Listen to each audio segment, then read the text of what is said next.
jour dédié pour l'élévation de l'âme de Chaya Esther Bat Miriam Zichron Livracha. Je ne vais pas m'empêcher encore de parler d'actualité parce que c'est... Voilà, il ne faut pas être aveugle. Pas être aveugle. Pas être aveugle. Qu'est-ce qu'on voit? On voit plusieurs choses qui commencent à corroborer vers une certaine situation. Aujourd'hui, le Sénat américain a voté, je crois, 400 et quelques 480 voix contre 2 ou 3, des sanctions draconiennes contre la Russie, l'Iran, la Corée. Et ces 3 pays sont liés par des accords non seulement financiers, mais des accords stratégiques et des pactes, etc. Donc c'est un bloc ici très clair, et l'Amérique, j'ignore pourquoi, elle est en train de se super renforcer, très très dur pour, ils disent en tant que sanction, pour l'ingérence de la Russie en Ukraine, à Crimée, etc. Je vous rappelle que le Gaon de Vilna avait dit que lorsque les Russes conquerront la Crimée, le Machar se rapproche. Lorsque des bateaux russes de guerre traverseront par le détroit du Bosphore, Istanbul, alors Bnei Israël revêtront leur habit de fête. Parce qu'il est clair. Alors je vais encore ajouter encore un point.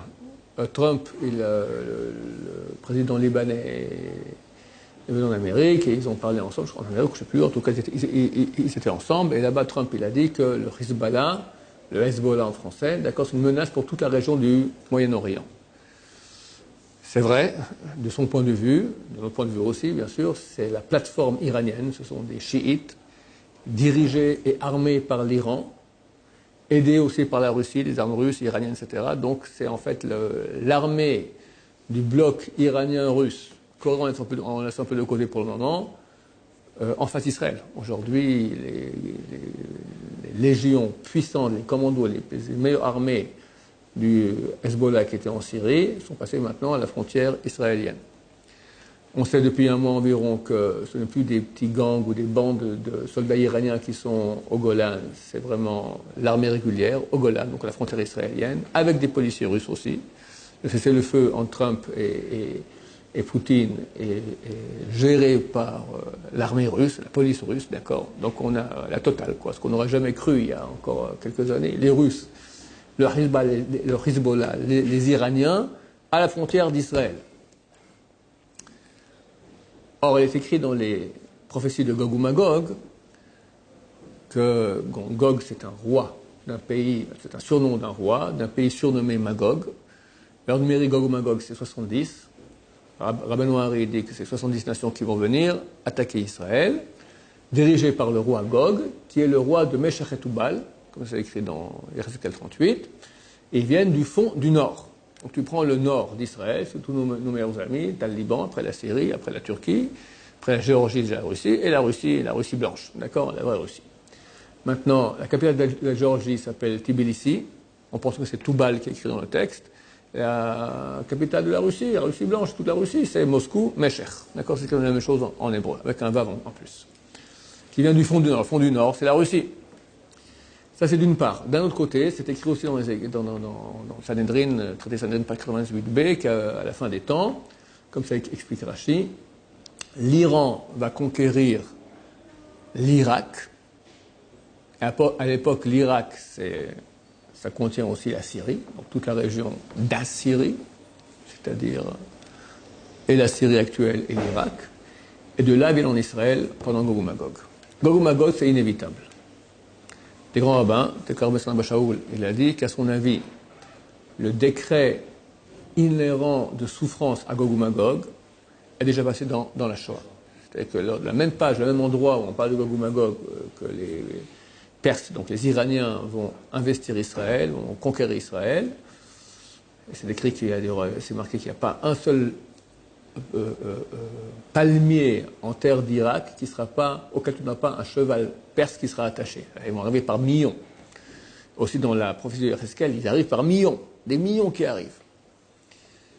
Juste après, c'est marqué à Rabbi Yochanan, qui vienne le Mashiach, je ne veux pas être présent quand il viendra.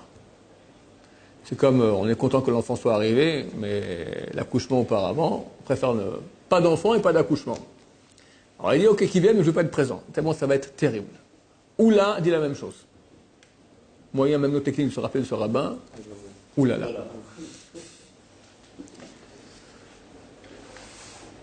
Excusez-moi, c'est Rabat et Oula qui ont dit ça. Rabbi Yochanan a dit qu'ils viennent et que je le mérite de m'asseoir à l'ombre du crottin de son âne. Maintenant, les conditions les plus difficiles, voir Mashiach.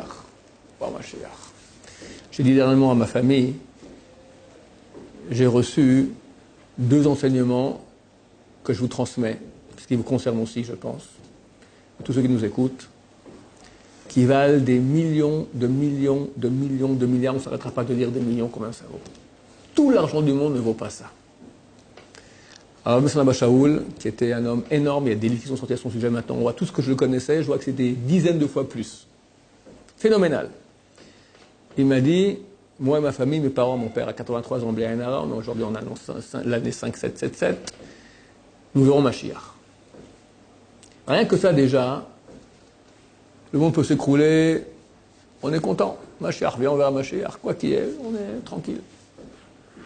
Deuxièmement, je pose la question au Rav Ben-Sion à l'époque, lui quand il y a Gog ou Magog, c'est marqué qu'il vient du fond du Nord. Donc ça va être terrible.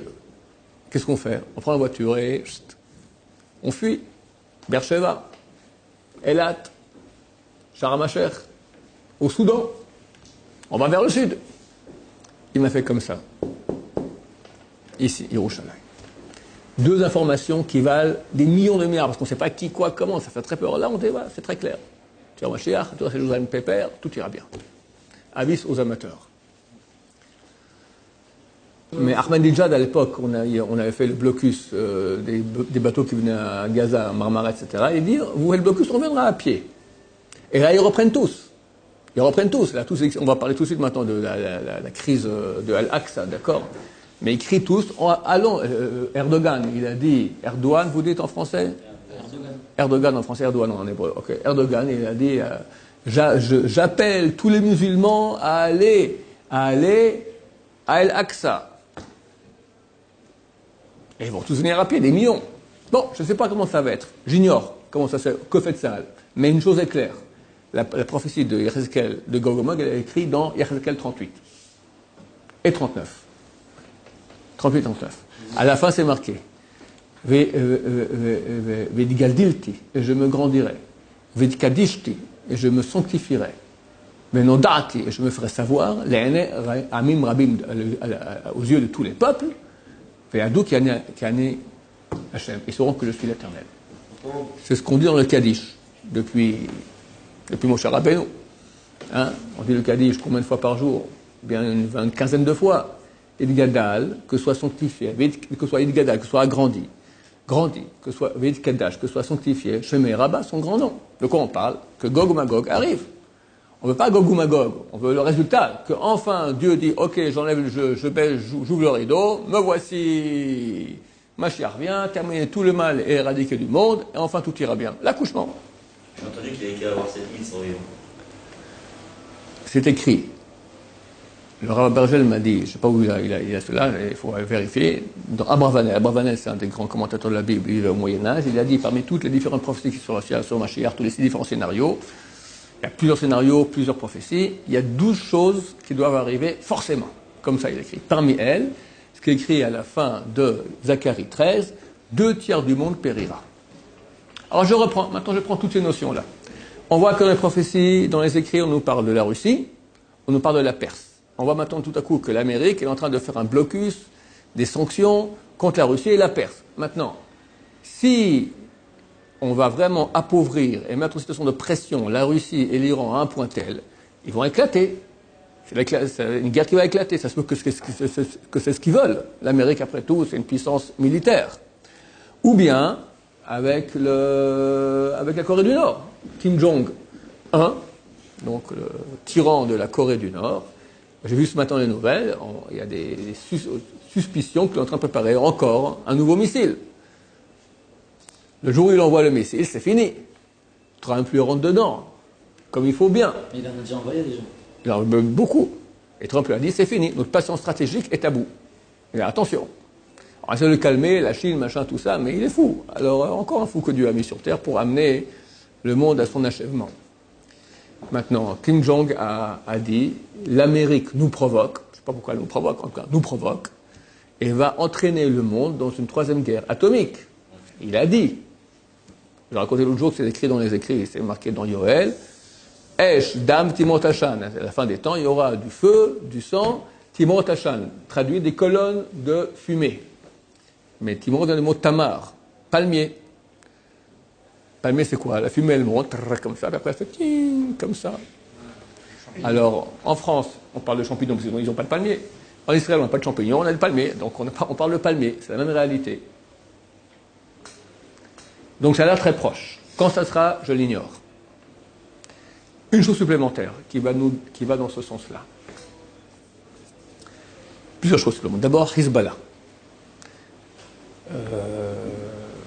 On parle dans les nouvelles, et les soldats aussi disent cela, qu'il semblerait qu'il y aura une guerre cet été avec Hezbollah. Qui dit ça? Tout le monde. Bon, c'est pas nouveau. C'est pas nouveau qu'on dit que ça se peut qu'il n'y aura rien. J'espère qu'il n'y aura rien. Mais s'il y a Trump, lorsqu'il dit maintenant qu'il n'y a pas de danger plus grand dans le Moyen-Orient que le Hezbollah, ça veut dire que lui aussi est en train de viser le Hezbollah. Le plus grand porte-avions du monde était il y a quelques semaines ici, à entrer à Haïfa pendant 4 jours. C'est pas pour faire un tour dans le Carmel, voir comment s'évoluent les arbres du Carmel. Tous les officiers israéliens, généraux, même Bibi est allé là-bas sur le bateau, ils ont mijoté quelque chose. S'il y a une guerre, alors c'est clair que l'Amérique va s'investir, va vouloir récupérer la Syrie de la main des Russes et de l'Iran. Ils ne veulent pas accepter qu'il y ait le bloc iranien qui a pris toute la Syrie. Voilà, en 2 mots, ils se sont fait avoir. En 2 mots, les Américains se sont fait avoir. Ils reprochent à Obama, il a dit, Trump, Obama, il y a 3-4 ans, il a dit si les Russes et les Syriens attaquent avec du chimique, ce sera la ligne rouge qu'on peut pas passer. Ils ont attaqué et Obama Souvourien n'a rien fait. Et on regrette ça, parce que maintenant, ils ont les Russes ici. Va les déloger. Comment les Russes ont amené leur avion, leur bombardier? Ils sont malins. Ils ont pris un avion cargo qui décolle de Moscou et il atterrit en Syrie. Maintenant, tous les radars, qu'est-ce qu'ils voient? Ils voient un avion. Qu'est-ce qu'ils ont fait? Ils ont fait comme ça, l'avion partait, et en 12 avions de chasse sont venus. 7 avions de chasse bombardés sous chaque cargo. Sur le radar, tu vois un avion, et il y en a 7. Et comme ça, ils sont arrivés tous en Syrie, et va les déloger maintenant. Ils sont là. Donc il y a un risque de guerre grave. C'est clair. Ça ne sera pas un petit machin sur place. À cela se rajoute la crise de El-Aqsa, qui n'est pas finie.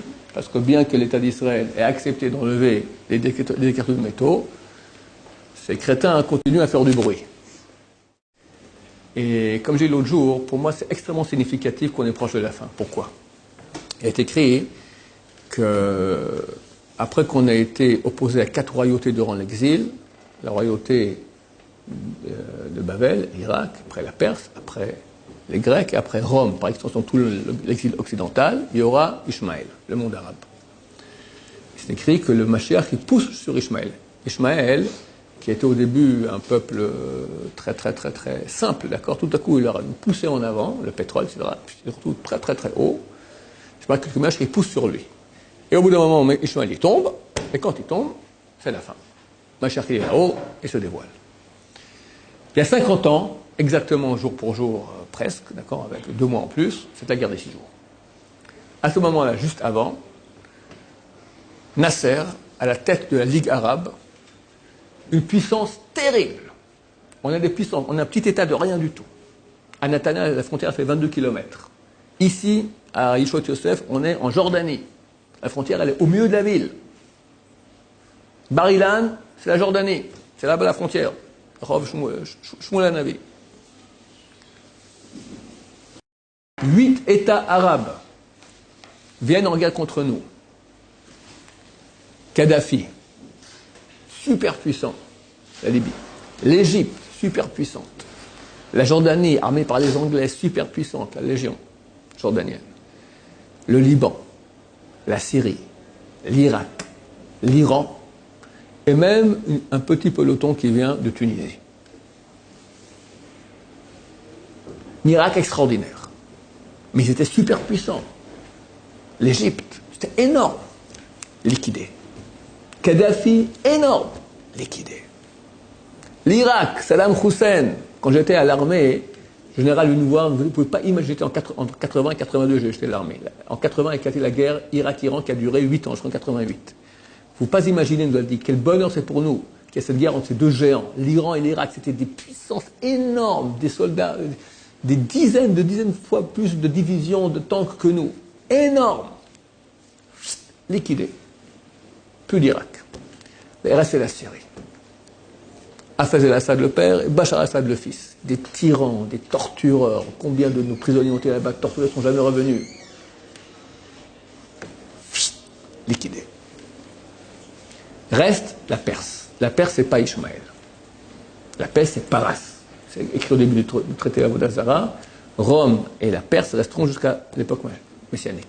Ce sont les acteurs de la venue du Messie. Rome, par extension, c'est le monde occidental, d'accord? C'est l'Amérique, on peut dire. Dans la littérature rabbinique, c'est le monde occidental, d'accord? L'Amérique se veut quelque part la continuation de Rome. Ils ont l'aigle romaine, ils ont le Sénat, d'accord? C'est des sénateurs, c'est toutes des notions qui sont romaines. Qui sont les acteurs de la fin des temps. Et ça correspond tout à fait avec ce que nous vivons aujourd'hui.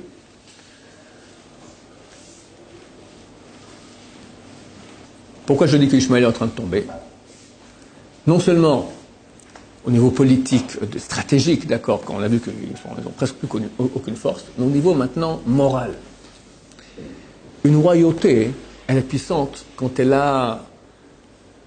Une royauté, c'est honorable. C'est faste, c'est une littérature, c'est une politique intelligente, c'est une gestion. Là, il n'y a rien. On est arrivé, pas on est pas le tatrama du niveau ral et pâquerette, pas les fonds de tiroir, des fonds de tiroir, je ne sais pas moi, les tombeaux encore plus bas.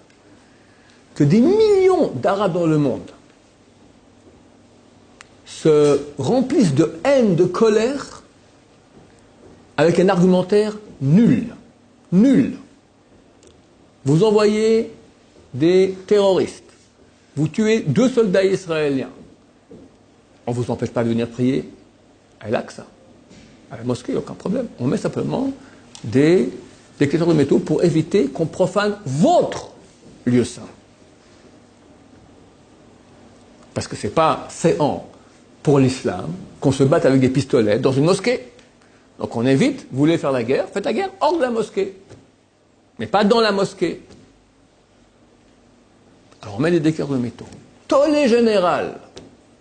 Le Waqf commence à exciter toutes les foules dans le monde entier, arabes, par notre rouar, par notre esprit, par le sang, on va libérer Al-Aqsa. Libérer de quoi? Tu l'as. Tous les vendredis, tu as 30 000 fidèles arabes qui viennent prier là-bas. On vous laisse prier, on ne vous fait pas des ennuis, on est gentil avec vous. Il faut simplement éviter que vous nous canardez. C'est légitime. Un autre pays arabe t'aurais fait un truc pareil, mais il te liquide sur. Je mets ma synagogue maintenant en Iran, d'accord? Ou, je sais pas moi, en Arabie Saoudite. Et 30 000 juifs vont aller prier là-bas et on tue les gardes arabes qui gardent notre synagogue. Mais qu'est-ce qui se passe? Mais il rase la synagogue. Et il coupe les têtes et il rase, c'est tout. Nous, on est trop gentils. On met des détecteurs de métaux. Que ça? Vous dites non, ça profane l'endroit. Mais à la Mecque. À la Mecque. C'est pas Israël, c'est la Mecque. Il y a des détecteurs de métaux. Il y en a.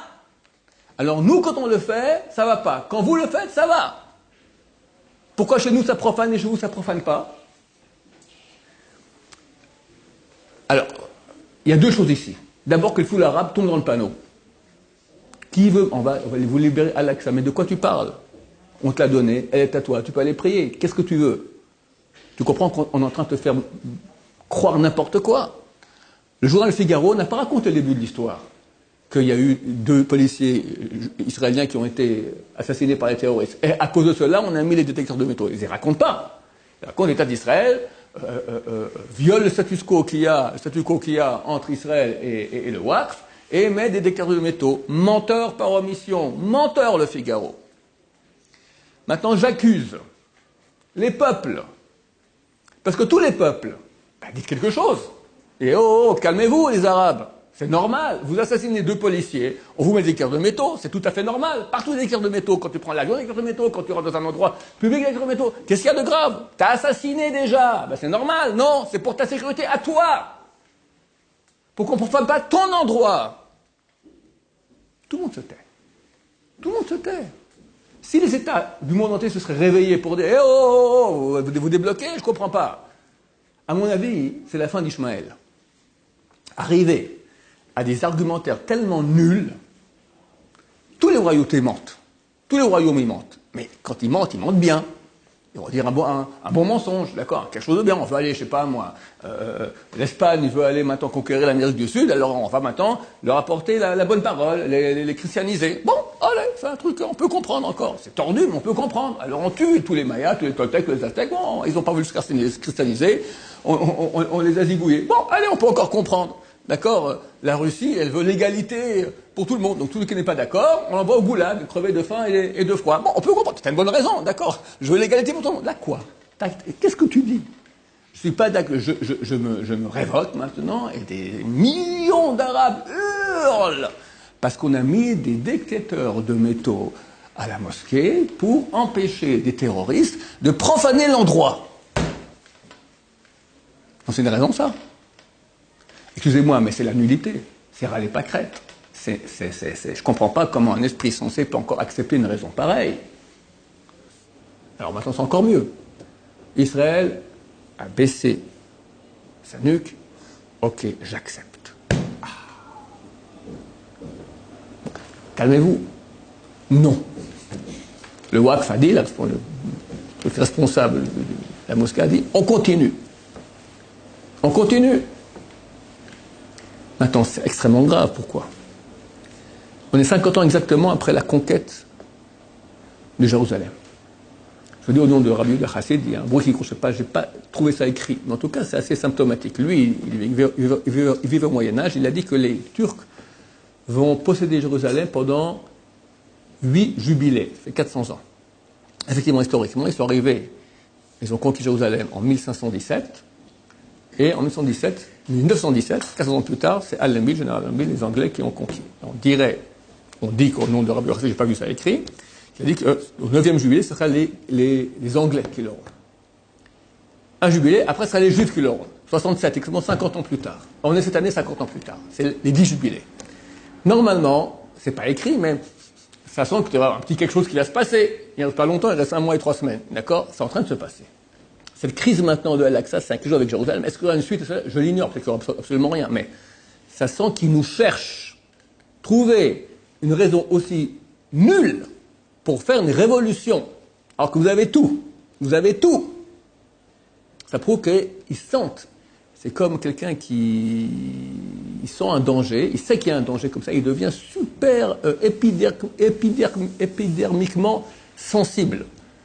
On t'a rien fait, on n'a pas touché, mais peut-être que je parle maintenant au niveau mystique, d'accord. L'ange d'Ishmaël, il sent que sa fin est proche. Et sa force, c'est le lieu du temple. Je l'ai dit que dans la Torah, on parle des 137 ans de Ishmaël, et normalement ça finit l'année prochaine ou cette année, on ne sait pas exactement. 137 ans, 1370 ans depuis la royauté d'Ishmaël. J'ai connu la royauté d'Ishmaël commençait depuis le moment où ils ont conquis Jérusalem, c'était en 638. 638 plus 1370, plus encore 10 ans qui sont l'année de son décès, on arrive je peux me tromper dans les comptes. Mais tout corrobore pour le moment. Donc, qu'est-ce qu'on doit faire nous maintenant? Alors, mon même message depuis toujours, faire tchouva et faire tchouva. Faire tchouva et faire tchouva. Surtout. Faire tchouva au niveau des iPhones, au niveau des yeux. La force d'Ishmaël provient des débauches sexuelles, de notre débauche sexuelle. Ishmaël, c'est le seul peuple qui fait la brit mila. Et le Zohar dit, grâce à son mérite, ils ont Israël. Alors, ils n'ont plus Israël, ils ont le temple. C'est grâce à ça qu'ils l'ont. Tant qu'ils ont ce mérite qui provient de nos péchés à nous dans ce domaine-là, on ne pourra pas l'avoir. Parce que les sérails se battent là-dessus. C'est quoi les sérails aujourd'hui? Manger du porc, être communiste, être socialiste, être chrétien, être musulman. Les filles. Les filles. Le pire Yetzer Hara qui a jamais eu de toute l'histoire. Le pire. Bil'am, il dit à Balak, Elohim shel elu sonei zima, le Dieu de ces gens a la haine des homosexuels, amène les filles, ils sont fichus. Et Dieu décide, effectivement, après que le Bnei Israël, les enfants d'Israël, ont piché avec les filles de Midian, j'extermine Israël. Je suis prêt à tout, mais ça, terrible. Pinchas se lève, un acte de bravoure, il n'y aura que, entre guillemets, 24 000 morts, que 24 000 morts. Sinon, ça aurait été fini, plus personne. On est dans cette même situation. Chassid Shalom. C'est très grave. Aujourd'hui, on peut avoir des portables, on peut avoir Internet, il faut mettre des filtres. Je recommande à vous tous, ceux qui nous écoutent maintenant, de contacter, on a fait une pub aussi là-dessus sur le site, l'association TAG, il y a le numéro de téléphone, appelez, ils vous feront un filtre comme vous voulez. Comme vous voulez. Il est interdit d'après la Torah de garder un iPhone qui n'est pas filtré. Interdit, mais je ne vais pas, je vais faire attention. Non, mon cher ami, interdit. Celui qui fait ça, il a beaucoup de chance d'être sauvé. Sinon, qu'est-ce que je peux dire? Quand mon Mashiach, il arrive, et maintenant un truc qui permet en un bouton de tomber en enfer. Et qui n'est pas tombé en enfer? Qui n'a pas une fois dérapé? Shem Yishmor. Terrible, terrible, terrible. Voilà. Est-ce que la situation va aller en s'empirant et on est devant des événements grandioses et terribles? Dieu nous en préserve. Ou non, tout continue, je ne sais pas. Mais en tout cas, qu'il y a des chances, que ce soit pour très bientôt, ou des risques plutôt, on va dire, appeler cela comme ça, c'est clair. Ça se peut que très, très, très bientôt. On doit se réveiller, pas rester aveugle. Les gens disent, oui, vous faites peur, vous faites peur. Ouais, je ne fais pas peur. Réveille-toi. Je veux dire, quand ça va commencer à péter, ça sera trop tard. Faites choix, c'est écrit, qui sera sauvé? Ceux qui appelleront Hachem. Ceux qui appelleront Hachem. Comment ça a appelé? À quoi sert Ishmaël? Pourquoi Dieu a-t-il créé? Combien ils sont? Beaucoup, hein? 1,2 milliard Ishmaélites. Le plus de Midrashim le dit. Parce qu'à la fin des temps, ils vont faire souffrir Am Israël. Et Israël va crier, le peuple Israël va crier à Dieu, sauve-nous! On fait tchouva, on se répand, on arrête, on met des filtres à nos portables, on fait attention à ce qu'on fait. Alors, Ishmaël, Dieu écoutera. C'est un verset de Tehillim. Ishmaël, veyanem, Dieu écoutera et le répondra. Donc, à quoi sert Ishmaël? À nous mettre la pression pour qu'on fasse tchouva maintenant. Il y a besoin d'avoir vraiment le coup de pied aux fesses pour qu'on se réveille. Il faut qu'il soit dans les rues maintenant, et de Bahal Yahoud, égorger les Juifs. Il y a besoin de ça. Ça suffit déjà. Tous les morts, tous les tétis, ça suffit. Basta. Faisons tchouva. Oui. Il dit que c'est déjà passé dans un choix, Gog Magog. J'ai pas dit ça, j'ai dit le contraire. J'ai dit tous les rabbins ont dit que Gog Magog aura lieu. Celui qui dit que Gog Magog a déjà eu lieu se trompe. Impossible.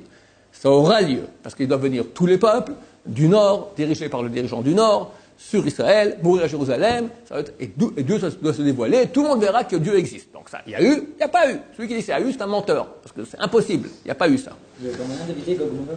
Qu'est-ce qu'il y a eu? Dit le rabbin Shlom Shaoul. Il dit que la souffrance inhérente à Gog Magog est déjà passée dans la Shoah. La souffrance. Donc il y aura un accouchement, il y aura Gog Magog sans douleur. C'est quoi sans douleur?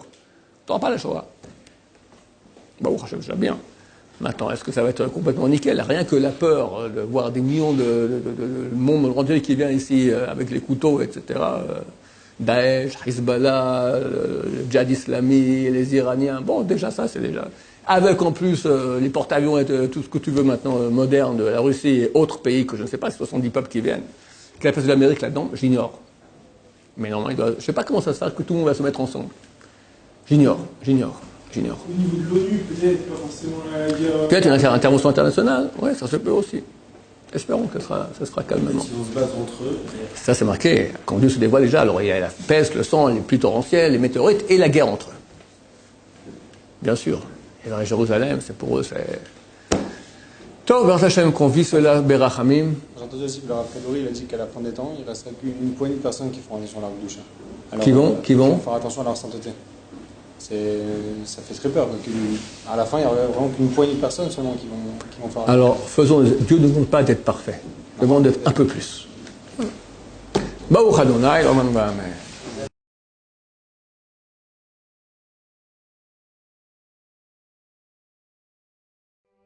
Channel.